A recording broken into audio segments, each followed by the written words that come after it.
Assalamualaikum warahmatullahi wabarakatuh. Alhamdulillah wassalatu wassalamu ala rasulillah amma ba'du. Kali ini saya akan jelaskan tentang metode mendidik anak ya, untuk tentunya di zaman sekarang ya.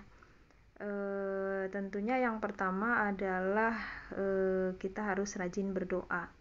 Dan doanya juga banyak yang belum tahu ya. Jika kita biasa berdoa, ya Allah jadikanlah anak saya solih gitu, anak yang berbakti, coba kita ubah ya, lebih tinggi lagi cita-citanya, yaitu ya Allah jadikanlah anak hamba ya imamul muttaqin ya, agar tentu derajatnya lebih tinggi daripada solih saja gitu ya. Imamul muttaqin, imamnya orang-orang yang bertakwa gitu kan, otomatis lebih tinggi derajatnya.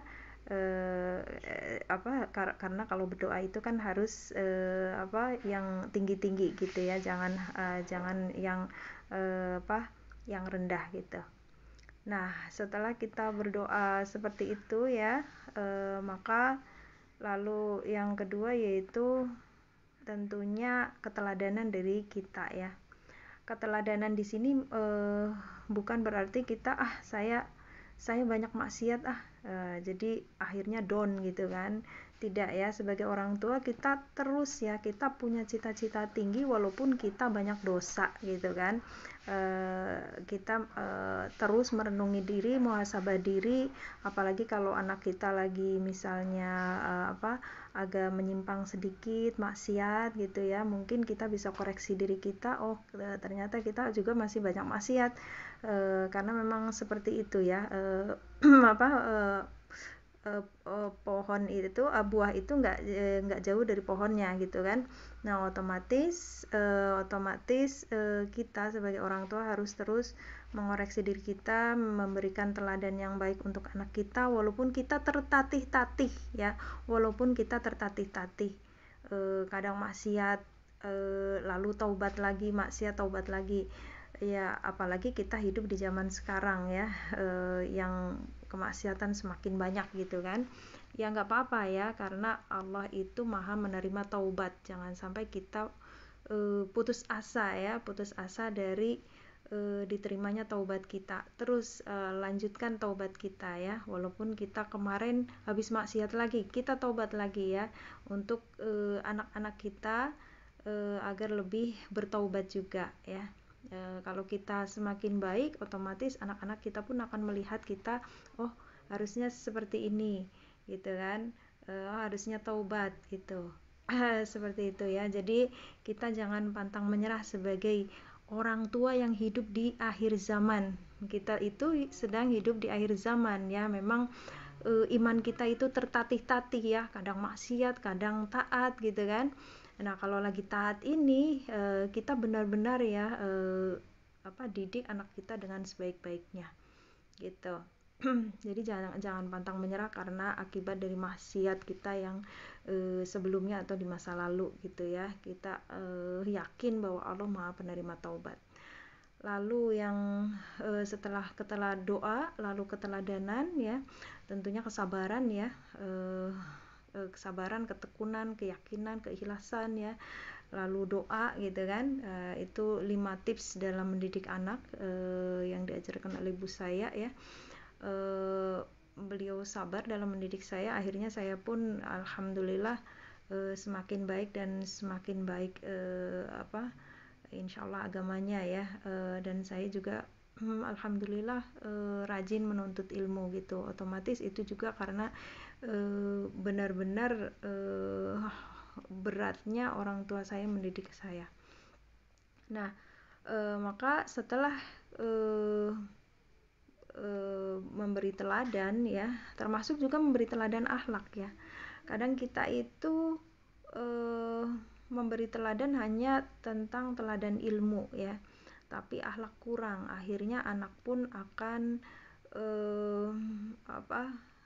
tidak menerima nasihat dari kita ya, karena kita pun akhlaknya buruk gitu kan. Ya tentu ini akhlak yang paling utama ya, akhlak dibetulkan ya, untuk agar anak-anak kita itu mendapat teladan yang baik dari kita. Kalau akhlak kita baik, otomatis anak pun akan menerima nasihat kita dengan baik ya. Apalagi kalau kita mencontohkan yang baik, yaitu uh, rajin menuntut ilmu gitu ya, tidak membuang-buang waktu, rajin ibadah gitu ya. Otomatis anak pun malu kalau akan berbuat maksiat. Seperti itu ya, mungkin ini tips mendidik anak yang harus benar-benar kita lakukan sebagai orang tua, karena kita hidup di akhir zaman. Dan juga ini yang penting juga, yaitu nomor 4 berarti ya, yaitu tentang hati-hati dengan pergaulan yang bebas ya untuk anak-anak kita. Kalau misalnya memang tidak di pondok, maka terus kita awasi ya HP anak atau teman-temannya sebisa kita ya. Jangan sampai kita melepaskan tanggung jawab kita ya.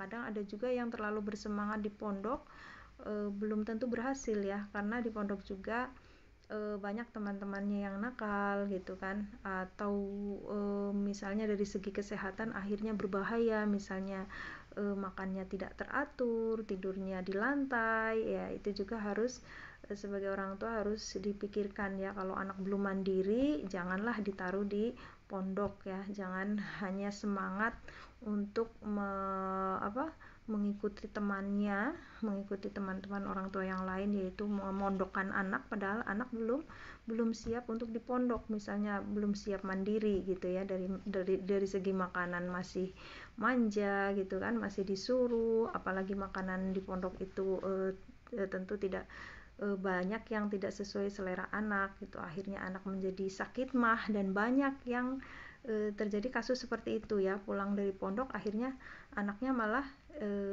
sakit mah ya, karena orang tua terlalu semangat ya, padahal kan bisa juga dididik sendiri ya. Banyak juga kan dididik dengan homeschool gitu, berhasil ya, anak-anak berhasil ya.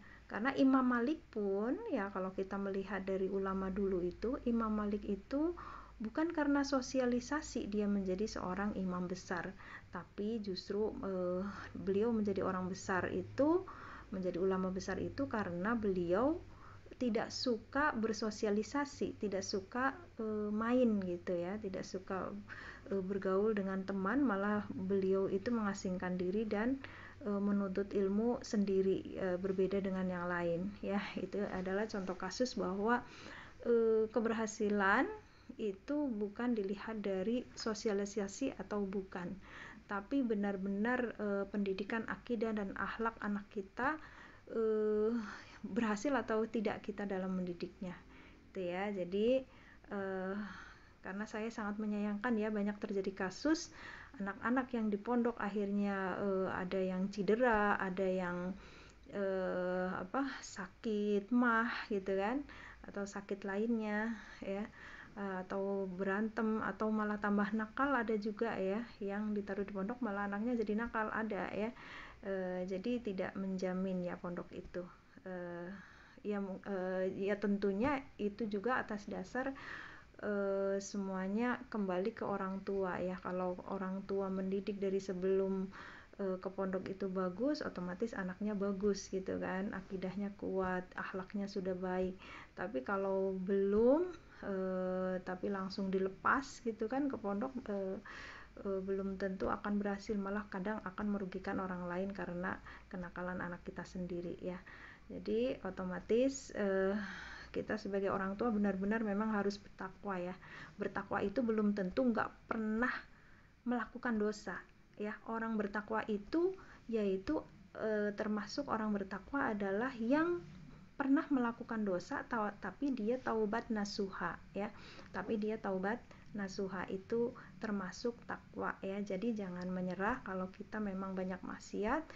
Kita kencangkan taubat kita kepada Allah agar Allah terima taubat kita ya. Jadi mulai dari sekarang yakinkan diri ya, Allah itu Maha Penerima taubat. Assalamualaikum warahmatullahi wabarakatuh.